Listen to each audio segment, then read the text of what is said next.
Dream stories की दुनिया। मीठा मुर्गी वाला। पुराने वक्तों की बात है। लोमड़ी घाटक नामी गांव में एक आदमी मुर्गियों का काम करता था। वो बहुत ईमानदार था और लोगों को अच्छे दामों में मुर्गियां फरोख्त करता था। जी सेना साहब, 1 किलो मुर्गी का गोश्त तो बना दो झक्कास करके। अच्छा बेटा, अभी बनाकर देता हूँ 1 किलो गोश्त। सेना साहब, कल जो आपसे गोश्त लेकर गया था यार, क्या कमाल का कौरमा बना था, मजा ही आ गया।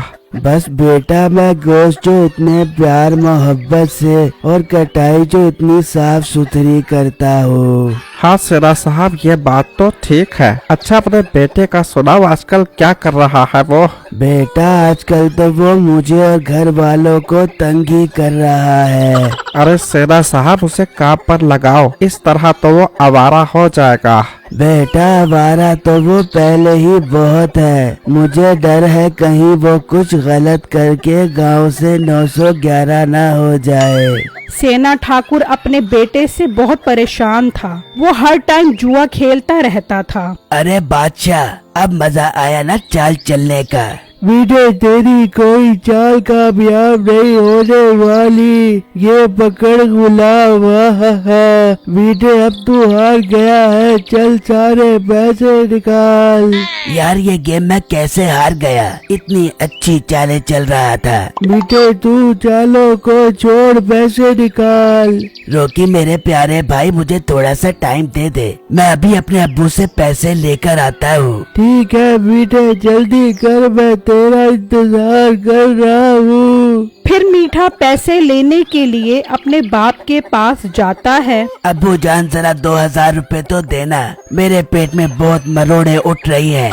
डॉक्टर से दवाई लेकर आनी है। बेटा, डॉक्टर की दवाई से तुझे आराम नहीं आएगा। तुझे उल्टा लिटाकर तेरी बैकग्राउंड पे डंडे लगाने पड़ेंगे, तब तेरी सारी मरोड़े बाहर निकल आएंगी। अरे अब्बू, ओए तू कैसा बाप है? तुझे मेरी तकलीफ का एहसास ही नहीं है। एहसास तो बेटा तुझे मेरा नहीं है। ये नहीं कि बाप की दुकान संभालूं और बाप को थोड़ा सा सुकून दे दूं। ये सुनकर मीठा सोचने लगा, अरे यार, अगर मैं ये दुकान संभाल लूं तो सारे पैसे मेरे हाथ में होंगे और फिर मैं खूब जुए खेलूंगा और अमीर तरीन इंसान बन जाऊंगा। मीठे, क्या सोच रहा है? अब्बू जानू, मुझे अपने आप पर बहुत गुस्सा आ रहा है। इस उम्र में तो आपको आराम करना चाहिए और मैं आपसे काम करवा रहा हूँ। मैं बहुत बुरा इंसान हूँ, मैं अपने आप को माफ नहीं कर पाऊंगा।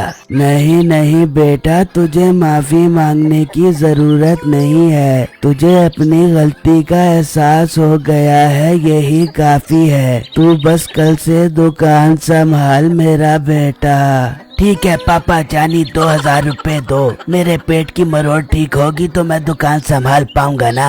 हाँ हाँ बेटा, तू 2000 रुपए लेकर जा और अपना ठीक से इलाज करवा। फिर मीठा 2000 लेकर रोकी के पास आता है। ओ बहती नाक वाले मोटे, ये रहे तेरे 2000 रुपए।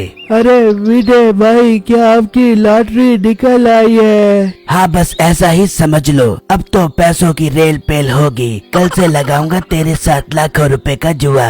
ठीक है विजय भाई, मैं भी जुआ खेलने के लिए तैयार हूँ। ठीक है, कल से अपनी लंगोट कस कर और अपनी नाक साफ कर कर आ जाई मुझसे जुआ खेलने।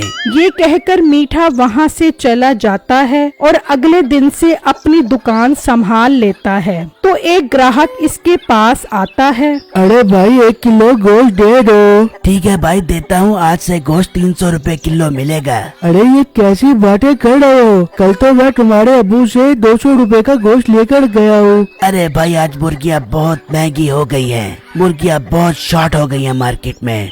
बड़ी बात है, एक दिन में 100 रुपए रेट बढ़ गया है। अरे भाई, एक दिन में तो दुनिया जमीन से चांद तक पहुंच जाती है और आप रेट की बात कर रहे हो। अच्छा भाई, ज्यादा बहस मत करो, 1 किलो गोश्त दे दो। फिर बिट्टू गोश्त लेकर चला जाता है। तो उस दिन मीठे की बहुत अच्छी कमाई होती है। फिर शाम में मीठा घर जाता है तो उसका बाप पूछता है, हाँ मीठे बेटा, आज कैसी सेल रही? अब्बू जान, बस मैं आपको क्या बताऊं, आज फिर मेरे पेट में बहुत जोर की मरोड़ हुई और मैं डॉक्टर से दवाई लेने चला गया। जब वापस आया तो मेरी सारी मुर्गियाँ चोरी हुई पड़ी थी। अरे मीठे बगैरत, ये तेरी मरोड़े कब खत्म होंगी? सारी मुर्गियाँ चोरी करवा दी तूने। अरे तुझे चोरी की पड़ी है, और जो मेरे पेट में मरोड़ की वजह से बुलबुले उठ रहे हैं उसका क्या? तू उन बुलबुलों के गुब्बारे बनाकर बेच, तेरे बस का नहीं है ये काम। तू शाबाश, कल से आराम कर, मैं खुद दुकान संभाल लूंगा।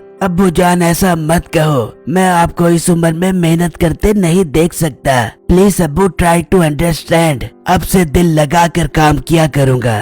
अच्छा बेटा, चल ठीक है। अब कल मुर्गियाँ कैसे लाएगा? अब आप पैसे दो ना, मैं कल दोबारा माल खरीद लाऊंगा। ठीक है, कल मेरी अलमारी से पैसे ले जाई। अब्बू कल क्यों, मैं अभी जाता हूँ और माल खरीद कर दुकान पर सेट कर देता हूँ, ताकि कल से मैं फौरन मुर्गियाँ सेल करना शुरू कर दूँ।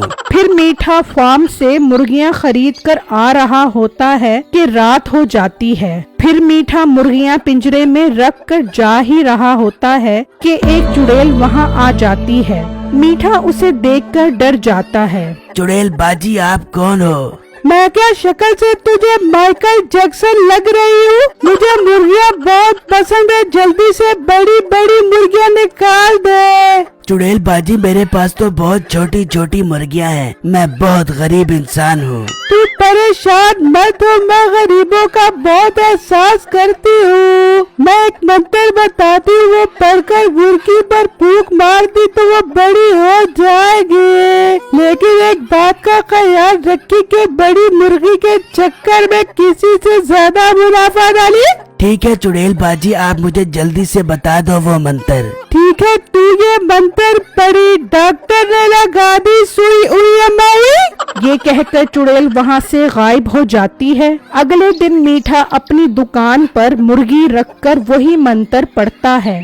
डॉक्टर ने लगा दी सुई उई अम्मा उई। तो वो बड़ी हो जाती है। मुर्गी को देखकर मीठे के दिल में लालच आ जाती है। तो उसी दौरान एक ग्राहक उसकी दुकान पर आता है। वो बड़ी मुर्गी देखकर हैरान रह जाता है। अरे यार, क्या कमाल मुर्गी है, आज मेरी बेटी की शादी है, मुझे 5 मन मुर्गी चाहिए। सेठ साहब, ये एक मुर्गी 1 मन की है और इसके 20,000 रुपए हैं। हाँ ठीक है, ऐसी 5 मुर्गियों का गोश्त बजा कर मेरे घर भेज दो।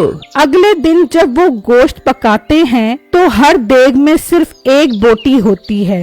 अरे सेठ साहब, हमने तो इस देग में 1-1 मन मुर्गी डाली थी, इसमें तो सिर्फ 5 बोटियां पड़ी है। अरे तू पागल तो नहीं हो गया? ठीक से देख, वो 5 मन मुर्गी का गोश्त लेकर आया था।